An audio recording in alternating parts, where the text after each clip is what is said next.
Well, here we are for Revelation 13, and we left it at quite the cliffhanger almost 2 weeks ago. Had to miss last week because of a cold, not COVID, just a cold. And that's just, I get colds. Some people do. Sometimes it's still all right to cough without thinking you're dying. Revelation 13, we left it at that cliffhanger with verse 1, the dragon stood on the shore of the sea. I've always thought that would be a great way to start a story, a novel. It's honesty time here. It's generally well agreed that chapter 13, maybe, and chapter 14, but certainly chapter 13, are the hardest chapters to interpret in the entire book of Revelation, and that's saying something indeed. Commentaries that have 4 to 5 pages on other chapters will have 10 to 20 pages on this one.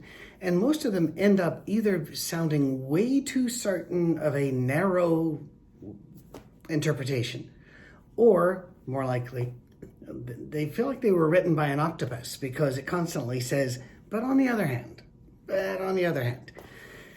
we really need to step back here from the theological morass that chokes this book, and yes, this chapter in particular.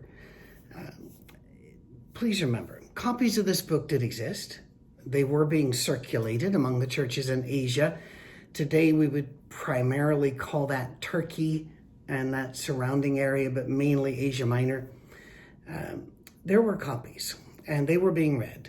But that said, the locals were not going to have a lot of time to break out a thesaurus, a grammar, and grab all their other books. Please remember, their books were not in convenient download form, and certainly weren't on their phones. Therefore, they had to find a book of Kings, or a book of Daniel, or a book of Ezekiel, or they had to have people who already knew them really well to talk to them and say, oh, wait, that's kind of a callback to Daniel 7 there. This is why continually in this book, it throws at you all kinds of images and then says, blessed be those who hear the words of this book, because the vast majority are never going to read it, the book, the people this is sent to. They're just going to have to hear it. Now, hearing it, are you going to have time to go back through and split all of these beasties apart into various components and then assign them to peoples and times and situations and natural occurrences? And no. So some reality and some honesty that this was a fire hose at them, and they weren't expected to get all the water, but they were expected to figure out the direction and what it would mean for them.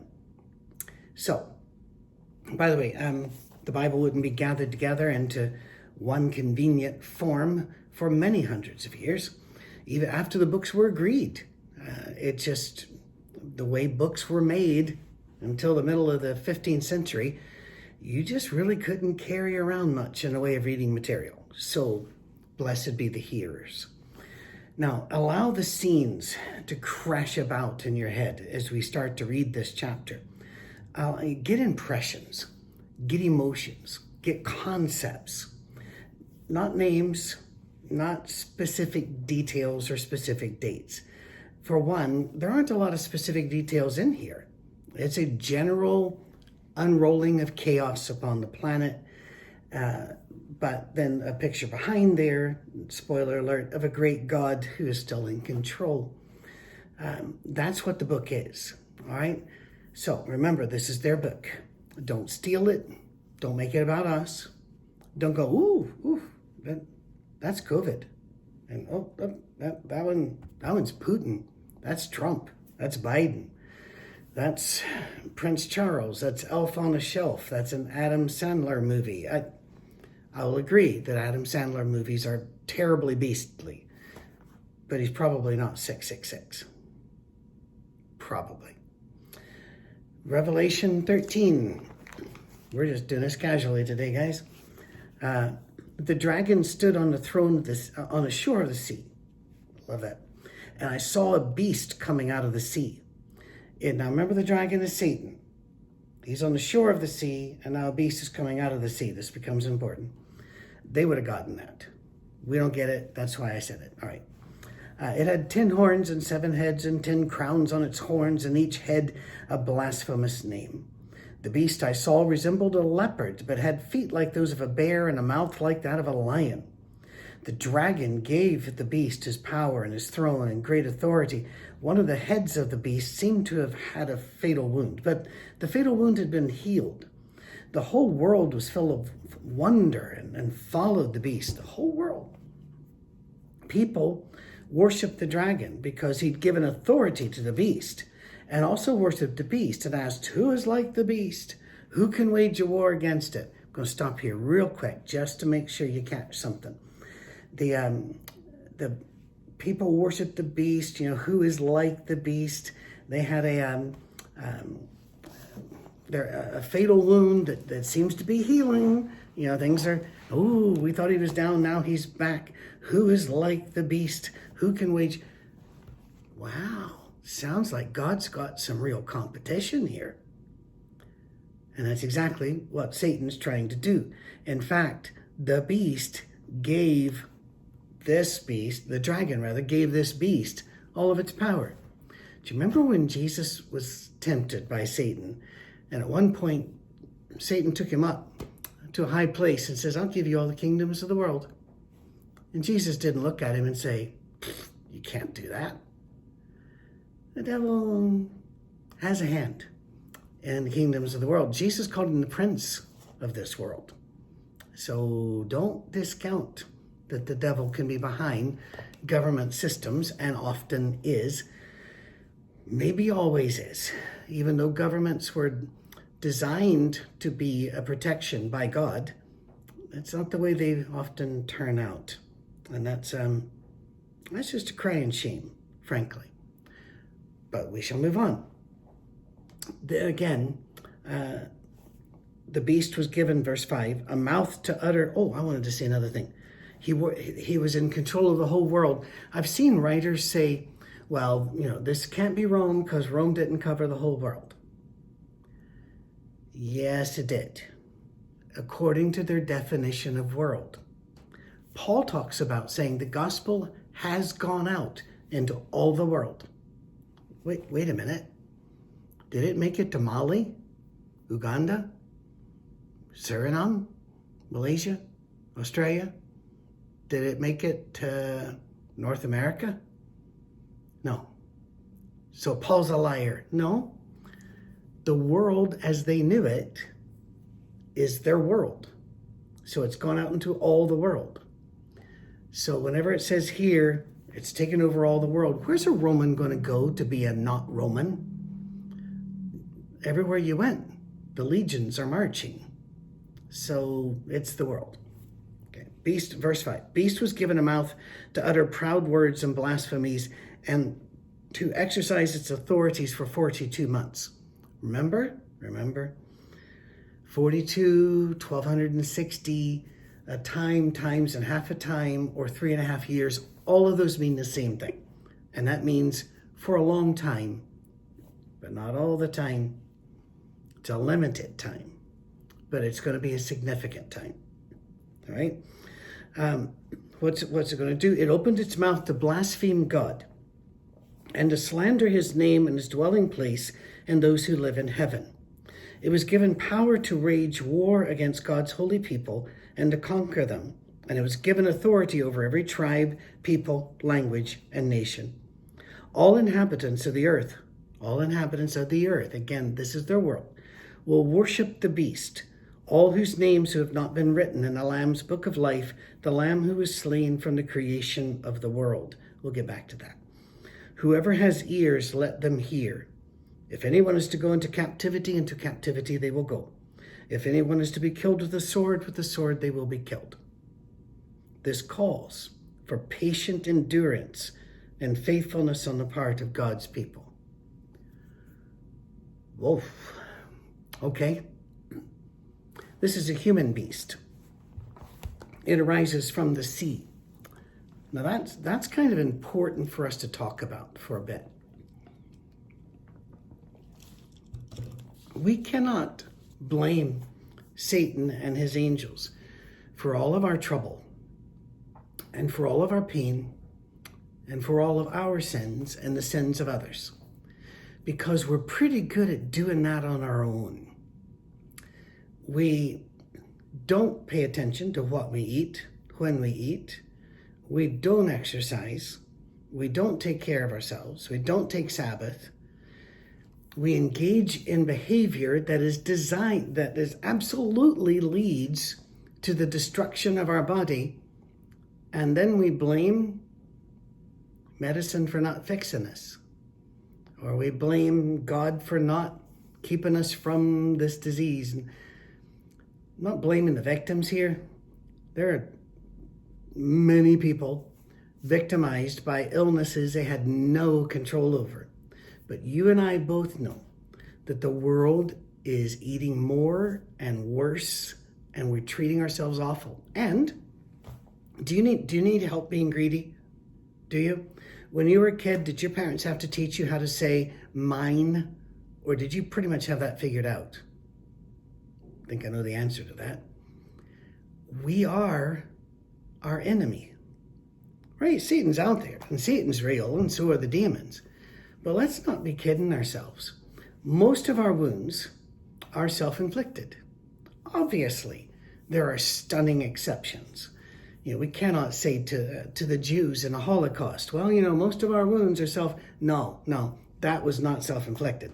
That was inflicted by an evil National Socialist Party. You and I need to be very careful when we do sweeping things, especially me, because as a minister, according to God, I'll come under the greater condemnation. I have to watch out. There's a warning tag written by God on my job. So I don't want to do too sweeping here, but I can say that when I look at my own life, most of my scars are self-inflicted.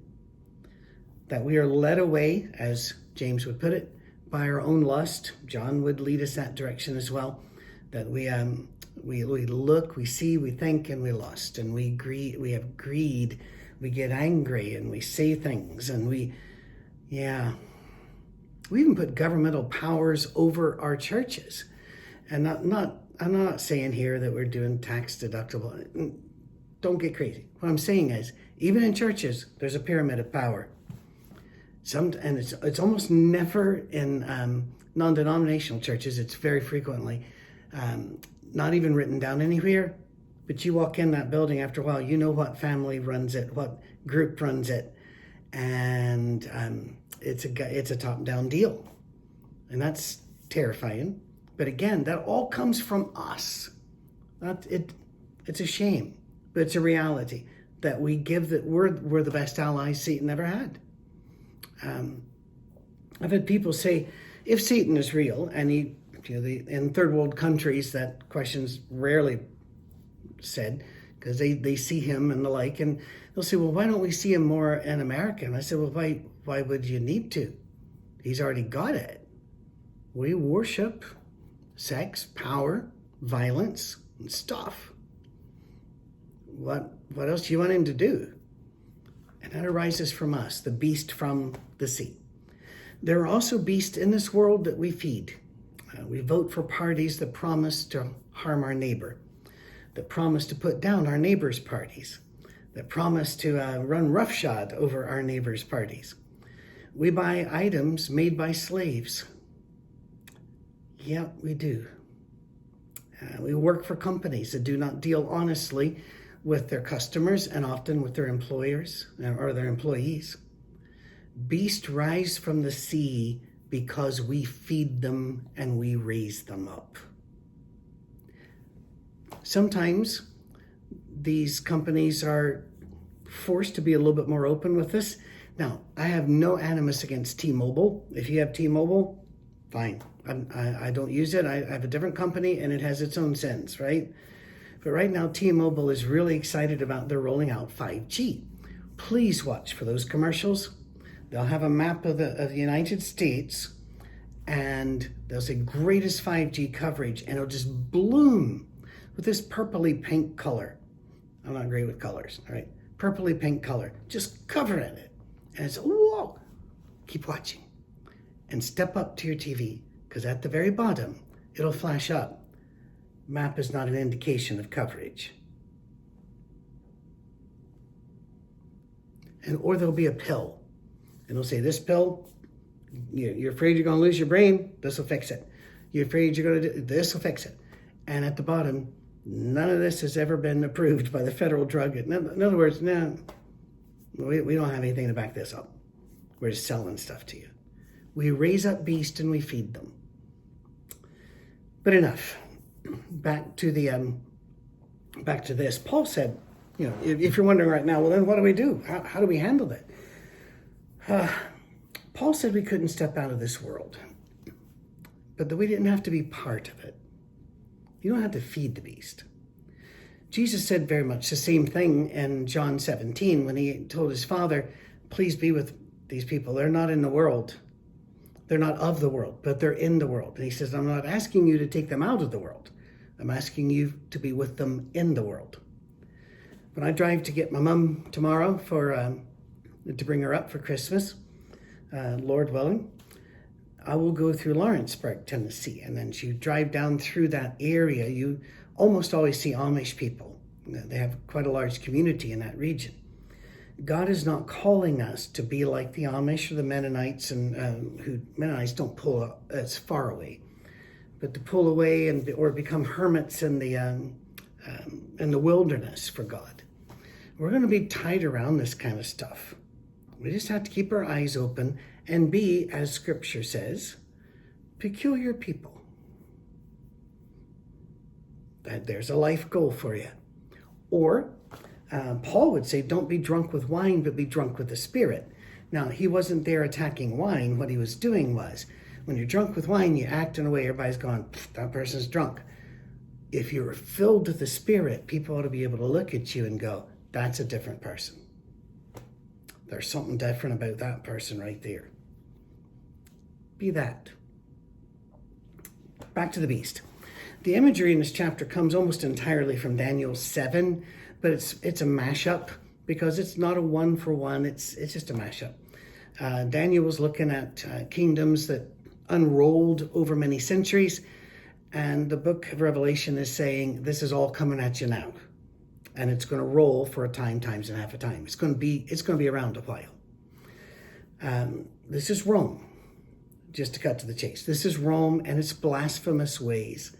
This is Nero, who would dip Christians in tar and tie them up, hang them upside down, and light them while still alive for his garden parties. At least that's what Tacitus tells us. And most historians think Tacitus was probably telling the truth. This is Domitian, who is known, by the way, as a second Nero, or as Juvenal called him, a bald Nero. There are other writers as well that looked upon Domitian as the resurrection of Nero. Domitian was a very weird character. If you follow podcast and you go to the Parcast podcast on dictators, they have a two-part on Domitian. They have a two-part on Nero. It is not for children. Okay? But it's free if you want to go listen to that. But not now, because we're not done. These emperors, by the way, claim to be God. Divine. There are those that say Domitian started this whole emperor as God thing. But the truth is, that had pretty much been going on for a while. And even if they didn't say, I am God, they certainly acted like it and expected to be treated that way. I would say from Caesar on, you could make some arguments for a couple before then, but really Rome was still a republic back then. When it became an empire, that's when it became very dangerous. And you didn't have three leaders, you had one great Caesar. Oh boy. There are international relations people that will tell you it is time to get out of a country when you start seeing pictures of its leader everywhere. And when you start seeing statues of its leader, get out. They're right. They really are. Doesn't mean you walk into the post office, there's a picture of whoever's president at the time, and you go, nah, no. You know what we mean. When there becomes a cult of personality, about a party or a person, somebody's going to be hurt. By the way, interesting little historical side note. The emperors of the day were the best fed and drank the most. And that made them crazy. Now, not just because of gluttony and drunkenness, but because impurities in food. In fact, being poisoned was a serious danger back then because enemies always liked to poison. And that was true all the way up through the 1800s, frankly. But in Rome, it was an art form. In fact, if you ever read much Agatha Christie, and she wrote so many books and stories, she was very, very elaborate on poisons. That woman was a little fixated on poisons. I'm not going over to that house for tea, all right? That's all I'm saying.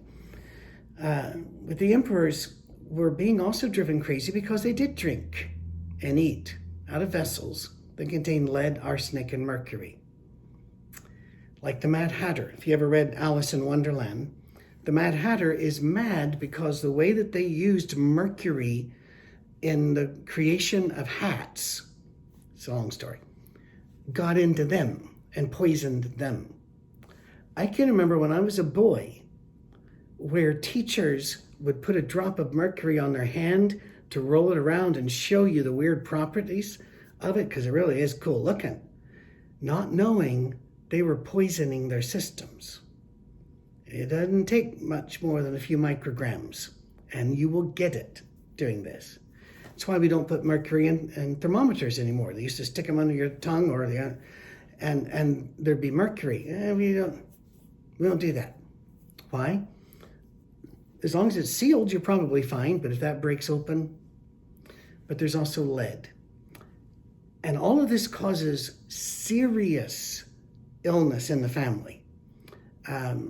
Loss of hair, change of hair, misshapen children. Domitian had a weirdly shaped head, and skin blotches that would just inflame and all over his body, all of his life. The way he treated that is, you can find that in the podcast. I'm not talking about it. And add on to this, they had sex with everything that moved and most things that didn't. So they were riddled with sexually transmitted disease. Yeah, this is what you get. And they call themselves God. Regardless, Christians needed to know that these crazy people were going to be in charge. These crazy people were going to run the whole world, their whole world. There are a couple lines in there saying God's going to provide for his people, but they're still going to suffer. Many will die, and the others may have to escape into the wilderness. Now, when you and I think of wilderness, we probably have different pictures. Maybe a desert or a deserted landscape, or an endless forest in the Pacific Northwest, let's say, or up toward Alaska and the Northwest Territories of Canada. That's not what they thought of. They thought of wilderness. They thought of the pagans and the evil Mongol hordes and all that sort of thing, the barbarians. All of that was anywhere that wasn't Rome. If you went somewhere that wasn't Rome, you were in the wilderness, because there was nobody to keep order. Keeping order was the main job of the day. People did not consider themselves to have rights. If they died to keep order, that's the system. So whenever the Bible talks about you're going to be driven into the wilderness, understand what that means. Outside of Rome, all right? Especially in this book. They're not going to be hermits. They're just going to be away from Rome. Now, in 13:8, I said we come back to this. The Bible talks about Jesus crucified from the foundation of the world, and a lot of ink has been spilled over this. It's actually pretty simple. This is being recorded just a few days from Christmas. Let's please remember that little baby lying in the manger was the King of the universe, and that the shadow of a cross fell over the manger. Now, he always knew. Now, when he knew and what he knew, that's God's unrolling, and he didn't share that with us. But it was planned from before God said, let there be light. God set this plan out ahead of time, what Jesus was going to do for us. This is not a whim. And that should make you feel extremely good today. Because if God plans your salvation that far out,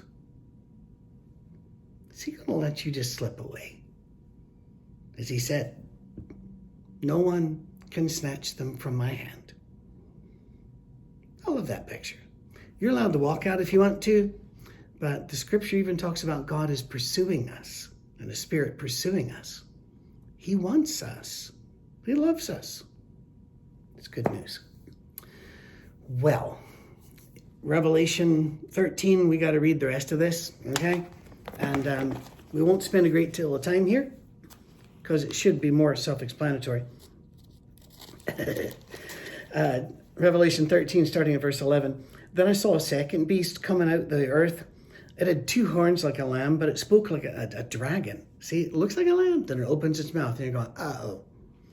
I have voted for people before, thinking, that's a good person. And then as soon as I get in, you go, uh-oh. We've seen this with leaders in churches. We're going, you know something? I support that person to be part of the governing board, an elder, a presbyter, a bishop, whatever you call it. That person's a great person. And as soon as they walk through the door, it's like alien is taking them. Looked like a lamb, but spoke like a dragon. It exercised all the authority of the first beast on its behalf. So it is pulling from the power of Rome, and made the earth and the inhabitants worship the first beast, whose fatal wound had been healed. In other words, you got rid of Nero, they're coming back, people. You got Diocletian, you got Domitian, they're coming back. It performed great signs, even causing fire to come down from heaven to the earth in full view of the people. Is that a real miracle or something? No. You please understand, the people here had not seen stuff. The Greeks had a way of firing fire at you, Greek fire. We still don't have the recipe for that, but we have some ideas. But the Romans, when they show up with their catapults, when they show up with all of these ways of flinging things in at you, that had never been seen before. You're going, what is that? So this beast has power. Because of the signs, it was given power to perform on behalf of the first beast. It deceived the inhabitants of the earth. So it's not real. It's a deception. It ordered them to set up an image in honor of the beast who was wounded by the sword and yet lived. And the second beast was given power to give breath to the image of the first beast. These things are working together. We'll talk. So that the image could speak and cause all who refused to worship the image to be killed. Call back to Daniel, right? It also forced all people, great and small, rich and poor, free and slave, to receive a mark on their right hands or on their foreheads, so they could not buy or sell unless they had the mark, which is the name of the beast or the number of its name. And this calls for wisdom. Let the person who has insight calculate the number of the beast, for it is the number of a man. The number is 666. Oh, by the way, that phrase, the number of a man, can also just as easily and accurately be translated, it is the number of humanity. It is the number of mankind. Oh, let's get into this. Again, look like a lamb, then it opened its mouth, and you see what the real nature is there. And to help us just put this in buckets we can understand, because we've already gone 28 minutes. We're only going to go a few more. The first beast is Rome, and it's persecuting power. And it has power, and it is a beast. The second is the worship system that it used to gain and keep the loyalty of the people by trapping them into it. I've known people that go to churches because they feel trapped there, either trapped by threats and disfellowship, or you're going to go to hell, or trapped because their family goes there, or trapped because many ministers are trapped because they say, I can't say what I want to say, what I believe is true, or I'll lose a paycheck and insurance. I get that. I get that. This trapping is the second beast, because Rome's going to bring this worship in, and it's going to wrap around you. It was designed to get your eyes off of God and onto something or someone else, Where they go to is not that important to the devil. We'll talk about that right at the very last. Christians were called atheists by Rome because they didn't believe that the emperor was God, and they didn't believe in these other gods. So they were atheists. They were a danger to the order of the state. Christians were suffering already, and they're being told, you're going to suffer even more because your culture is going to turn against you. It's going to make it very hard for you to buy and sell what you need. It's a call back to those beasts, those riders earlier, one carrying the scales saying, we're going to overcharge you for this. Don't touch the line. Yeah, it's going to make it difficult. So, let's talk about 666. By the way, some of you may want to say, well, wait a minute. In some ancient versions, it says 626 or 616, or there are a few copies like that. I don't think they were the standard. I don't think they were the original. 666 makes the most sense here. Why? Because it's the best way John has of indicating that this is something or someone masquerading as God, but they're not God. Remember God? 7. Deity? 7. Perfection? 7. What is not perfection? 6. I mean, we could also say 1, couldn't we? Or 2. Yeah, but 6 is close enough that it fools people. And 3 is a way that God does to really drive a point home. So at 6, 6, 6. What is 666? What's the beast? It is anything or anyone that takes your eyes off God. Period. And we have a ton of that. We have a ton of that in our lives, in our culture, in our academia. God has been dethroned, and this is put up instead. In our school systems, God has been dethroned. Now, by the way, I'm not one of these people that say, we need to get school prayer back in there. No, that's not what I'm talking about. I'm saying God has been made irrelevant. We don't talk about him. We don't, Christianity is not in our culture. Politicians claim Christianity while still promoting abortion or wars that God would not approve of. We need to be very careful. 666 is not one person, one thing. It is anything that takes the place of God. And by the way, there are people right now studying, why don't our children believe? And are finding it's because God's been moved away. We don't talk about him. Even at home, we're far more concerned about taking them to band, taking them to this sport, that sport, taking them to this, that, and the other. They don't get Jesus. And then we take them to churches, and we often don't get Jesus there. We get either a watered down, just be nice, be Confucius-like, or we get this angry, mean stuff with a bunch of rules that Jesus didn't make. It's one of the reasons why I love our Safe Harbor. You can look it up at our safeharbor.com. See what we're doing there. Regardless, there are many books written. Got to take a drink of a refreshing beverage. There are many books written on all the different things people have claimed they know for certain because God told them this is what 666 means. It's everything. It's Hitler, Reagan, Gorbachev. If you don't know who that was, see, people used to say he was a mark of the beast. Now you don't even know who it was. Credit cards, I'm not kidding. The little scanner codes, the UPC codes, so you beep, beep, because you have to do that yourself now. It could be, people say it's scanners. It's embedded chips.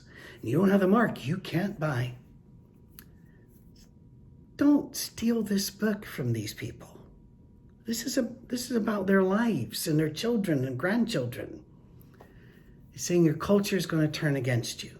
When people look at you, they're going to know, do you belong to our culture or not? They're not going to say culture or God. They're going to say culture or not. And if not, you're a danger. You are a disruptive force. Remember this as we close. For Christ to win, you have to be focused on Christ. You have to follow Christ. For Satan to win, you don't have to focus on him. You don't have to follow him.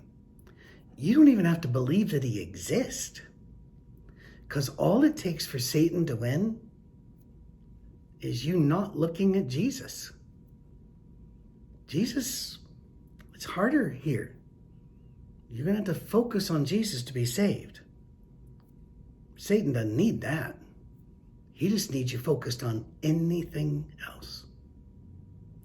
Well, if you're watching this during Christmas week, have a Merry Christmas.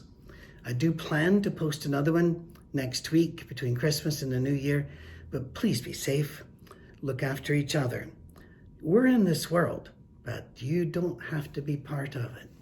Cheerio.